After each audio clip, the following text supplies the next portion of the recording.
Welcome to eat pray love and tarot. आप आपके person को क्यों नहीं भूल पा रहे, क्यों आगे नहीं बढ़ पा रहे अपनी लाइफ में? ऐसा नहीं है कि आप ट्राई नहीं कर रहे हो, हाँ ट्राई कर रहे हो मूव ऑन करने की। ऐसा नहीं है कि आप एक न्यू स्टार्ट नहीं करना चाहते हो अपनी लाइफ की, यस करना चाहते हो। ऐसा नहीं कि आप कोई नया पार्टनर को मौका नहीं देना चाहते हो, हाँ बट कोई अगर ऑफर लेके आपके पास आता भी है अरेंज्ड सेटअप में या फिर ऐसे ही, तो आप कह रहे हो कि आप ओपन हो, you are now healed, you are now ready to go to the next chapter of your life. But नहीं, at the back of your mind 24/7 आपके ही पर्सन का ख्याल चल रहा है अभी भी, डिस्पाइट नोइंग कि वो इंसान गलत है, वो इंसान मेरे लिए सही नहीं है, वो टॉक्सिक है, वो वापस नहीं आने वाला है, और अगर वो वापस आता भी है तो मुझे उसको वापस नहीं लेना है क्योंकि he or she is unhealthy for me in every way, physically, emotionally, मेरी physical health, mental health, emotional health, financial health, social health, legal health, spiritual health, जितने किस्म के हेल्थ है, सारे हेल्थ के लिए मेरे लिए वो खतरनाक है, नहीं लेना है वापस। फिर भी आपका एक डुअलिटी काम कर रहा है, you are still manifesting reunion. Y?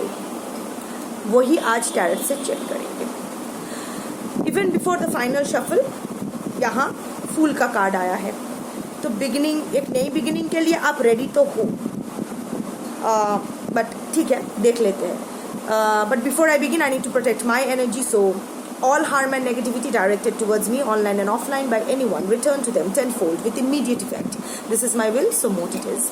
Collective reading है, जितना रेजोनेट करे उतना लीजिएगा। अगर ये आपकी सिचुएशन नहीं है जो मैंने बताया, ये अगर आपका सिचुएशन नहीं है तो ये रीडिंग आपके लिए नहीं है। बेकार टाइम वेस्ट करने का, एनर्जी वेस्ट करने का कोई मतलब नहीं है।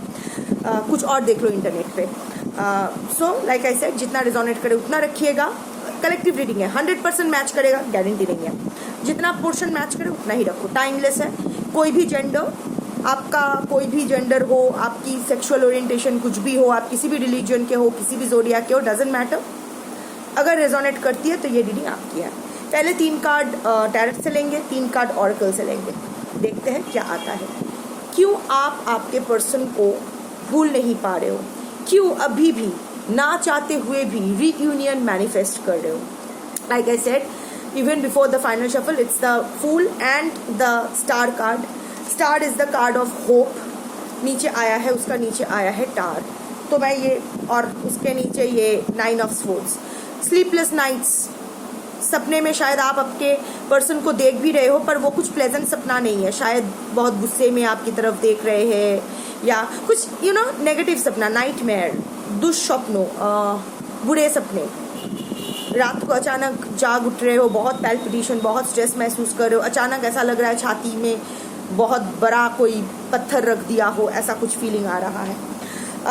टार मोमेंट, ऑब्वियसली ये टार मोमेंट, आप चाहते हो कि ये टार मोमेंट से आप रिकवर करो और एक नई बिगिनिंग करो, बट ये नई बिगिनिंग आप आपके पर्सन के साथ ही चाहते हो। जो टूटा है, आप अभी भी होपफुल हो कि वो हील करेगा, आप अभी भी होपफुल हो कि चीज़ें सही हो जाएगी, there will be divine intervention and चीज़ें will be healed and there will be a new beginning. आप दिस फूल का कार्ड है, सो दिस ऑल्सो मीन्स के रिस्क टेकर का कार्ड है, तो कहीं ना कहीं आप फिर से आपके पर्सन के साथ एक रिस्क लेना चाहते हो, ना चाहते हुए भी eight the back of your mind कि नहीं, फिर से उसको मौका देना चाहते हो। आप जानते हो आपके लिए सही नहीं होगा, पर फिर भी आप अपने पर्सन को एक मौका देना चाहते हो। दिस इज़ योर अभी का एनर्जी। फिर भी मैं देख लेती हूँ कि क्यों आप आपके पर्सन को भूल नहीं पा रहे हो। अगर इस एनर्जी के साथ आप रेजोनेट कर पाए हो तो ये रीडिंग आपकी है, नहीं तो नहीं है। सारे कार्ड्स इधर उधर हो रहे हैं, आई थिंक जैसे मैं ये बोल रही हूँ ना, तो आप अपने दिल में एक रेस्टलेसनेस फील कर रहे हो while I am shuffling the cards. कुछ याद आ रहा है आपको, इसीलिए it's emotionally all over the places.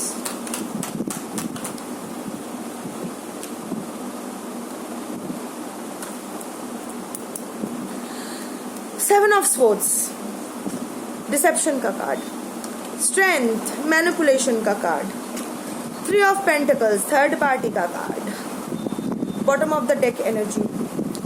आपके रिलेशनशिप में डिसेप्शन तो है, आपको झूठ बोले गए, आपके साथ डिसीव किया गया, आपको मैनिपुलेट किया गया थर्ड पार्टी के लिए, पर फिर भी आप इसलिए उसको नहीं भूल पा रहे हो क्योंकि पहली बात है हेरोफेंट। इधर वो आपके मैरिड पार्टनर है, committed husband wife, live in partner, you know, socially acknowledged एक सेटअप में आप दोनों बंध चुके हो, जहाँ बहुत सारे प्रेजुडिसेस काम कर रहे हैं, बहुत सारे जजमेंट, बहुत सारे ऑब्स्टिकल्स है। ये हो सकता है आप कंजर्वेटिव फैमिली से हो या फिर वो कंजर्वेटिव फैमिली से है, जो भी है, आप ऐसी एक परिस्थिति में बंध गए हो जहाँ से आप निकलना चाहते हो फिर भी नहीं निकल पा रहे हो। शायद अगर डिवोर्स चाहते भी हो तो there are lot of thinking, बहुत कुछ मन में चल रहा है कि अगर डिवोर्स ले लूँ तो ये दिक्कतें आएगी, क्योंकि सी, जब आप एक socially acknowledged legally bound relationship में आ जाते हो ना, एक so called technically committed relationship में आ जाते हो ना, बंध जाते हो ना, तो सिर्फ आप दोनों नहीं बंधते हो, आपके साथ बहुत सारे और लोग भी बंध जाते हैं, उनकी किस्मतें, उनकी डेस्टिनी, उनका सब कुछ भी बंध जाता है। अपना एक इमेज मेंटेन करना होता है। यू नो, आप देखोगे बड़े बड़े सेलिब्रिटी कपल्स, ऐसा बहुत सारे टाइम कैप्चर हो जाते हैं कि बिहाइंड द कैमरा ऐसे हाथ तक एक दूसरे को लगाना नहीं पसंद करते हैं, पर कैमरा के सामने एक दूसरे को हग करके कितना अच्छा सा फोटो खींच रहे हैं, क्योंकि they have a image to maintain, क्योंकि उस इमेज से पैसा आता है, उस इमेज से उनका सम्मान आता है। सो आई थिंक सबसे पहली बात यह है कि आप इधर आप कंजर्वेटिव थिंकिंग के हो। It's like, see, collective reading है, I have to give all the possibility. So number 1 possibility, आप बहुत कंजर्वेटिव थिंकिंग की हो। आप ऐसा नहीं है कि switch on switch off relationship, ऐसा नहीं है। आपके लिए रिलेशनशिप चड्डी या बनियान नहीं है कि हर रोज बदला जाए। आप मोनोगैमिक हो, आप लॉयल इंसान हो, आप एक बार किसी के प्रति अपना कमिटमेंट दे दिया तो दे दिया, उसके वहाँ से क्या आ रहा है क्या नहीं आ रहा है, you give 0 fucks to it. You are only concerned, आप एक एथिक्स लेके चलते हो।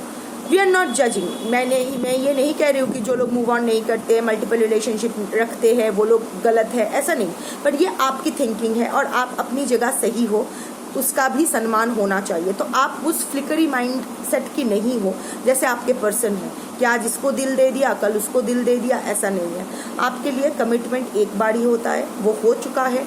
अब जैसा भी है, आप डिस्टेंस मेंटेन करोगे वो भी सही है, पर उस जगह वो आप किसी और को नहीं देना चाहते हो। So this is 1। सेकेंड, आपके ऑलरेडी आप और आपके पर्सन ऑलरेडी एक ऐसे सेटअप में बंधे हुए हो रिलेशनशिप वाइज, शादी में या live in, long term live in में, या ऐसा कुछ जो लीगली एंड सोशली आप दोनों को बाइंड करता है।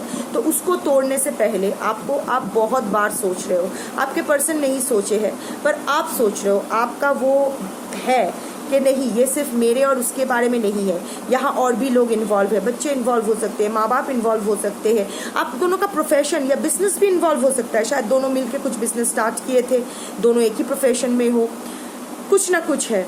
सो ये आप नहीं तोड़ पा रहे हो। ऑल्सो आप बहुत ही एक स्पिरिचुअल इंसान हो। इट्स लाइक एक सरेंडर है आपके लिए, जो भी एक रिश्ता है वो एक सरेंडर है। तो एक बार वो होता है ना कि हम लोग ठाकुर जी को वो तिल और तुलसी जब चढ़ा देते हैं, उनके चरणों में जब दे देते हैं, तो वो पूर्ण समर्पण हो जाता है कि आज से मैं तुम्हारी हुई। अब वो समर्पण आप वापस नहीं ले सकते हो। तो इट्स लाइक आपने वो तिल तुलसी अपने पर्सन को दे चुके हो। अब वो तिल तुलसी वो अगर फेंक भी दे तो भी आप उससे वापस नहीं मांगना चाहते हो। आई थिंक ये बात सबकी समझ में नहीं आएगी, पर जो समझे हो उसको समझ गए हो। Also there are a lot of manipulation going on, अच्छी बुरी दोनों। स्ट्रेंथ कार्ड भी आया था, तो आप, ऐसा नहीं है कि आपको मैनिपुलेट नहीं किया जा रहा है, आपको मैनिपुलेट किया जा रहा है। आपको कहा जा रहा है कि नहीं, ये तोड़ना चाहिए, ये गलत इंसान है, ऐसा नहीं है कि आप कोई स्पिरिचुअल गुरु इन्वॉल्व हो सकते हैं आपके लाइफ में या आपके पर्सन के लाइफ में, सो कॉल्ड गुरु, हाँ सही गुरु नहीं। तो कोई तो है जो और आप शायद जानते भी हो कि ये जो आपके रिश्ते खराब हुए हैं ये इसलिए नहीं कि आपके पर्सन ने जानबूझ के आपको चोट पहुंचाई है, ये इसलिए क्योंकि उसके कोई कान भरे थे, उसको कोई मैनिपुलेट किया था, जिसकी आउटवर्ड रिएक्शन हुआ है आपके साथ। ये breakup, separation, on end of जो भी चीज़ें खराब हुई है, आपके पर्सन आपके कोई भी हो सकते हैं, डजंट मैटर, बट आप जानते हो कि ये उसका किया धरा नहीं है, उससे करवाया गया है साम दाम दंड भेद का इस्तेमाल करके। वो गधा है इसीलिए उसको समझ में नहीं आ रहा है, पर आप इंटेलिजेंट हो तो आपको समझ में आ रहा है, आपको साफ साफ दिखाई दे रहा है, पर इसीलिए आप ये रिश्ता तोड़कर भी तोड़ नहीं पा रहे हो, क्योंकि आपको पता है उस गधे को दिखाई नहीं दे रहा है, सही है, पर इसका मतलब ये नहीं है कि उसकी गलती है। उसकी गलती ये है कि वो गधा है, पर उसको मैनिपुलेट किया गया है, आप वो जानते हो, थर्ड पार्टी हो सकता है। And of course there is an image to maintain, या फिर आपका एक इमेज मेंटेन करना पड़ता है, आपके पर्सन के साथ वो एसोसिएशन हो गया है।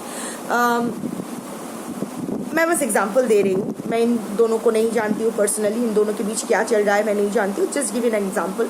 शाहरुख खान बहुत पॉपुलर है, गौरी खान बीवी, तो अभी ये दोनों ना एक ब्रांड बन चुके हैं। अब अगर वो लोग चाहे भी ना तो उनकी पर्सनल लाइफ में कितनी भी गड़बड़ी क्यों ना हो, वो अपना बॉन्ड नहीं तोड़ सकते हैं। पब्लिक के सामने वो बॉन्ड मेंटेन करना पड़ेगा, पब्लिक के सामने वो जोड़ी मेंटेन करनी पड़ेगी। ऑफ कोर्स आई होप कि सब कुछ सही है, वो लोग एक दूसरे के साथ खुश है, but I am just giving an example. मुझे नहीं पता है, बस अचानक ख्याल आया तो मैंने कहा, मतलब इसी जोड़े का नाम लिया। तो ये ब्रांड बन चुका है, इस ब्रांड का वर्थ बहुत है। अब शायद आप दोनों का जो है, मैं वो नहीं कह रही हूँ कि करोड़ों में आप लोग खेल रहे हो, आप दोनों की जोड़ी का भी वही वैल्यूएशन है, ऐसा नहीं है, but there is an image to maintain, society के सामने, घर वालों के सामने कुछ तो है, there is an image to maintain.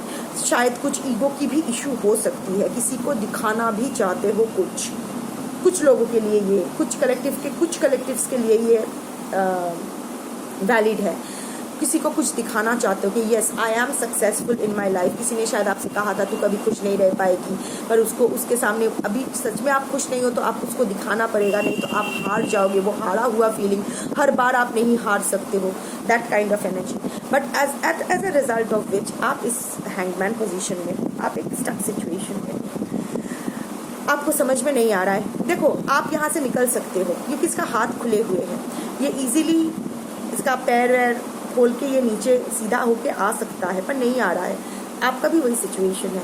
इन सब चीज़ों की वजह से आप यहाँ अटके हुए हो। एक नया पर्सपेक्टिव मिल रहा है, आपको समझ में आ रहा है कि this is no longer serving you, यहाँ से निकलना ही बेहतर है, पर again refusing to let go, नहीं छोड़ पा रहे हो, इसीलिए खुद एक जगह अटके हुए हो, अपना लाइफ ब्लॉक करके बैठे हो। अभी मैं ऑरेकल से देख लूँगी 3 कार्ड्स लेके कि आपके ये तो बाहर का रहा, पर एक्चुअली साइकोलॉजिकली या इमोशनली क्या ब्लॉकेज है जो आपको ये सब कर रहा है, ये टॉक्सिसिटी से बाहर नहीं निकलने देना चाह रहा है। माय हिंदी ठीक है, चलो समझ में आए वही काफ़ी है। बॉडी शेम, अपने लुक्स को लेके बहुत अप्रीहेंसिव हो, आपको लगता है आप उतना अट्रैक्टिव नहीं हो लोगों के सामने, बहुत कॉन्शियस हो जाते हो अपने लुक्स को लेके, अपने कैसे आप लोगों के साथ प्रेजेंट करते हो, हमेशा एक कॉन्फिडेंस का अभाव रहता है। जजमेंट आ गया 3 कार्ड्स। फियर ऑफ चीटिंग, आपको अभी भी लग रहा है आप आगे इसलिए नहीं बढ़ पा रहे हो, आपको लग रहा है कि सब लोग चीट करते हैं, इस आदमी ने चीट किया, इस औरत ने चीट किया, तो क्या गारंटी है कि नेक्स्ट रिलेशनशिप में मुझे चीटिंग नहीं मिलेगी। तो एक ही बात है, तो अगर हर जगह से चीटिंग ही मिलना है तो क्यों पुराना चीटर ही सही, एटलीस्ट उस चीटर को तो अच्छे से जानती हूँ। यहाँ फिर से उसके साथ मैं ABCD से PhD तक कर चुकी हूँ, अभी इस नई चीटर के साथ मुझे फिर से ABCD से स्टार्ट करना पड़ेगा, इससे अच्छा तो वो पुराना चीटर ही है। तो आपको ये फियर ऑफ चीटिंग, और ये fear of cheating overall energy है। और ये फियर, आपको क्यों ऐसा लग रहा है कि सब आपको चीट करेंगे? आप में क्या कमी है? आप में क्या आप ये नेगेटिव मैनिफेस्टेशन कर रहे हो, जैसे ये सोच रहे हो कि मुझे फिर से चीट किया जाएगा, तो यस, आपको चीट किया जाएगा, पर आपको ये मैनिफेस्ट करना है कि मुझे कोई चीट नहीं कर सकता है। I am indisposable, I am a magnet of attraction, I am a magnet of love, I am perfect, I am good enough for myself. But anyway, जो भी आपका है, ये फियर ऑफ चीटिंग आपके मन में घर कर गया है। आई थिंक सिर्फ आपके रोमांटिक रिलेशनशिप से ही नहीं, बचपन से ही आप अपने हर रिलेशनशिप से किसी ना किसी फॉर्म का चीटिंग तो फेस किए हो, चाहे वो आपके पेरेंट्स से हो या कलीग से हो या दोस्तों से हो या रिश्तेदारों से हो, हर जगह से आपको चीटिंग मिली है इन सम फॉर्म और द अदर। और नेक्स्ट आया है, मेन रीज़न आया है कि आपको चीटिंग, आपको लगता है, एक तो है body shame, stuck in the past and judgement. हाँ, आप बहुत जजमेंट, एक तो है आप body shame. I am not going into physicalities, but जो भी आप अपने लुक्स को लेके, अपने बॉडी को लेके, अपने किस तरह आप बात करते हो, शायद आप उतना फ्लैशी नहीं हो, आप उतना ट्रेंडी नहीं हो, आपको शायद दूसरों की तरह वट एवर द रीज़न, आप अपने लुक को लेके, अपने आप को लेके बहुत कॉन्शियस हो। आपको लगता है you are not good enough, आपको कोई पसंद नहीं करेगा। ये इंसान पसंद किए हैं, मतलब ये ज़रूर मेरी अंतरात्मा को समझ लिया है, यही इंसान मेरे लिए सही है। अदरवाइज जो मैं कह रही हूँ कि आप अपने आप को ही एक्सेप्ट नहीं, और ये बॉडी शेम तब आता है जब आप खुद को एक्सेप्ट नहीं कर पाते हो जिस तरह आप हो। आप हो, you are the magic of your genetics. जो भी आपके, दो चीज़ होता है, हमारे जो कुंडली बनता है जन्म के समय, जो हमारी तिथि नक्षत्र जो भी बनते हैं, वो हमारे पास्ट कर्मा के हिसाब से बनता है, जो हमारा प्रारब्ध बन जाता है, जमा पूंजी, जहाँ से हम लोग खर्च करते रहते हैं। और जो हमारी फिजिकलिटीज़ होता है, जो हमारी बुद्धि, ये वो जो भी मॉर्टल जो रिमेन्स होता है, वो सारे जेनेटिक्स को जाता है। सो अगर आप खूबसूरत दिखते हो या बदसूरत, सो कॉल्ड, ये आपके जेनेटिक्स के ऊपर है। जेनेटिकल क्या परमुटेशन कॉम्बिनेशन हुआ, ये उस पर डिपेंडेंट है, ये थोड़ी ना आपके हाथ में है। आप किस तरह सोचोगे, आपकी बुद्धि कितनी होगी, आपके आदतें कैसी होगी, आप वो सब आपकी जेनेटिक्स है। हाँ, आपके ट्रॉमास, आपके शैडो साइड, ये आपके हैं, जो आप डील कर सकते हो। आप अपने जेनेटिक्स को डील नहीं कर सकते हो unless you are going for a surgery और व्हाटएवर। आप अपने कुंडली को फाइट नहीं कर सकते हो other than working on your karma. And of course, जो मैं कह रही थी, क्या कह रही थी अगेन, मैं भूल गई, एक मिनट, हाँ, शैडो साइड की बात कर रही थी। वो होता है ना, मेरे दिमाग में थोड़ा सा कभी कभी ब्लैंक आउट हो जाता है, relationship trauma, working on it, but मैं ऑन रखती, पर इट्स ऑलमोस्ट ओवर, तो मुझे बर्बाद नहीं करना था टाइम। एनीवे, सो लाइक उसको लेके आप बहुत कॉन्शियस हो जाते हो। पास्ट में भी ऐसा बहुत सारा जजमेंट आपने फेस किया है जिसको आप अभी भी भूल नहीं पाए हो। स्कूल में, कॉलेज में, पड़ोस में, अपने फैमिली में भी शायद आपको बहुत जज किया गया है, आपकी जो भी है उसकी वजह से। पर ये आपकी गलती नहीं है, आपकी शैडो साइड, आपके ट्रॉमा, आपके अच्छाई, आपकी बुराई, आप कैसा दिखते हो, आपके फ्लॉज, यस, जो है सब मेरे हैं, अच्छे भी मेरे, बुरे भी मेरे। लोग जज करे, कुछ तो लोग कहेंगे, लोगों का काम है कहना, पर उसी वजह से आप अटके हुए हो। शायद ये इंसान आपको पहली बार बहुत ही स्पेशल फील करवाया था, ऐसा लगाया था कि आपकी जो ये अलगपन है, यही आपकी खूबी है, जो सही है, क्योंकि हाथ की पांचों उंगली सेम नहीं होती है, हर इंसान यूनिक होता है, हर इंसान का थंब प्रिंट यूनिक होता है। सो ये ना, जो आप आगे नहीं बढ़ पा रहे हो, अपने पर्सन को जो भूल नहीं पा रहे हो ना, ये बेसिकली इसीलिए है क्योंकि आप हील नहीं कर पाए हो खुद को। और देखो, अगर खुद से हैंडल नहीं होता है तो प्रोफेशनल मेडिकल काउंसलिंग या थेरेपी लेने से कोई शर्मिंदगी नहीं होनी चाहिए। प्रॉब्लम है जो आप खुद हैंडल नहीं कर पा रहे हो, सो अपने पर्सन की एनर्जी आपसे चेक नहीं हो पाता है खुद से, तो टैरो रीडिंग्स देखते हो ना। सिमिलरली, अगर आपके ट्रॉमास, आपकी शैडो साइड आप हील नहीं कर पा रहे हो, तो आपको प्रोफेशनल की हेल्प लेने की ज़रूरत है, तो यस, डू दैट। हाँ, कुछ कार्मिक बैगेज भी हो सकता है, जो लेन देन अभी भी ख़त्म नहीं हुआ है, तो वो लेन देन ख़त्म होना है, पर उस पर ना सेकंड पॉइंट पे ज़्यादा ध्यान मत दो, क्योंकि कब क्या कर्मा रिलीज होना है, क्या होना है, ये आपके हाथ में नहीं है। जब रिलीज होना होगा रिलीज हो जाएगा, but you focus on your healing, that is the most important thing right now. ये जो आप जो ख्याली पुलाव, ये जो ट्विन फ्लेम, सोलमेट, ये वो सोच के बैठे हो, इसीलिए आगे नहीं बढ़ पा रही हूँ या बढ़ पा रहा हूँ, ठीक है, जो है अपने आप को हील करके देखो ना। Go for therapy, go for counselling sessions, go for holistic healing. अपने आप को हील करो पहले, उसके बाद भी अगर आपको ऐसा लगे कि नहीं ये फिर भी मेरे दिमाग में 24 घंटे चल रहा है, I am still feeling the pull, I still want reunion, फिर सोचेंगे ट्विन फ्लेम के बारे में, कार्मिक रिलीज के बारे में। पहले आप अपने आप को हील करो। आई थिंक 80% आपका जो 80% कलेक्टिव्स का जो प्रॉब्लम अभी चल रहा है ना, ये प्रॉब्लम ही है, ये सॉर्ट हो जाएगा। जल्दी से देख लेती हूँ 3 ट्रेट्स जो इस रीडिंग को थोड़ा सा पर्सनलाइज करेगी। Okay,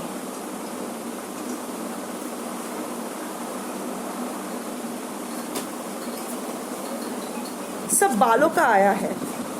anyway, straight hair, wavy hair, curly hair. तो आप, आपके पर्सन या थर्ड पार्टी, क्योंकि एक थर्ड पार्टी सिचुएशन आया है, सो इन तीनों में से किसी का स्ट्रेट हेयर, किसी का कर्ली हेयर, किसी का वेवी हेयर हो सकता है। मैं और 3 कार्ड्स लेती हूँ क्योंकि मुझे ये बहुत ही ऑड लग रहा है, बहुत ही हेयरी टेल्स हो गया है। सो मुझे एक और कार्ड ले लेती हूँ, थोड़ा सा टाइम है। सब बालों का कार्ड आ रहा है, जिंदगी बाला बाल हो गया है, सब बाल कलाकार। डार्क स्किन, आप या आपके पर्सन में से किसी का कॉम्प्लेक्शन थोड़ा सा डार्क हो सकता है। पावरफुल, आप या आपके पर्सन शायद कोई पावरफुल पोजीशन में है, बहुत ही जहाँ लोग आपका मान रखते हैं, पब्लिक में, प्लेटफॉर्म में, या फिर बहुत ही एक स्ट्रॉन्ग कैरेक्टरिस्टिक है, बहुत ही पावरफुल है, सोशली एक्नॉलेज्ड है। फिर से बाल का कार्ड आया, इतना बालों का कार्ड क्यों आ रहा है? सब बाल कलाकार हो गया है। And dark eyes, dark eyes of course Indian context में सबके डार्क आइज ही होते हैं, बट हाँ, अगर आपके आंखों का कलर कोई और है, कुछ और है, आप डार्क लेंस पहनते हो, ये बात अलग है। सो या दीस आर सम, ये मिल भी सकता है, नहीं भी मिल सकता है, इसको ज़्यादा एम्फोसाइज करने की ज़रूरत नहीं। सारे बाल बाल बाल बाल आए हैं। एनीवे, बाल बाल बच गए आप। इसका यही, यूनिवर्स का यही है कि भाई बाल बाल बच गए हो, खुद को हील करो और आगे बढ़ो। Thank you.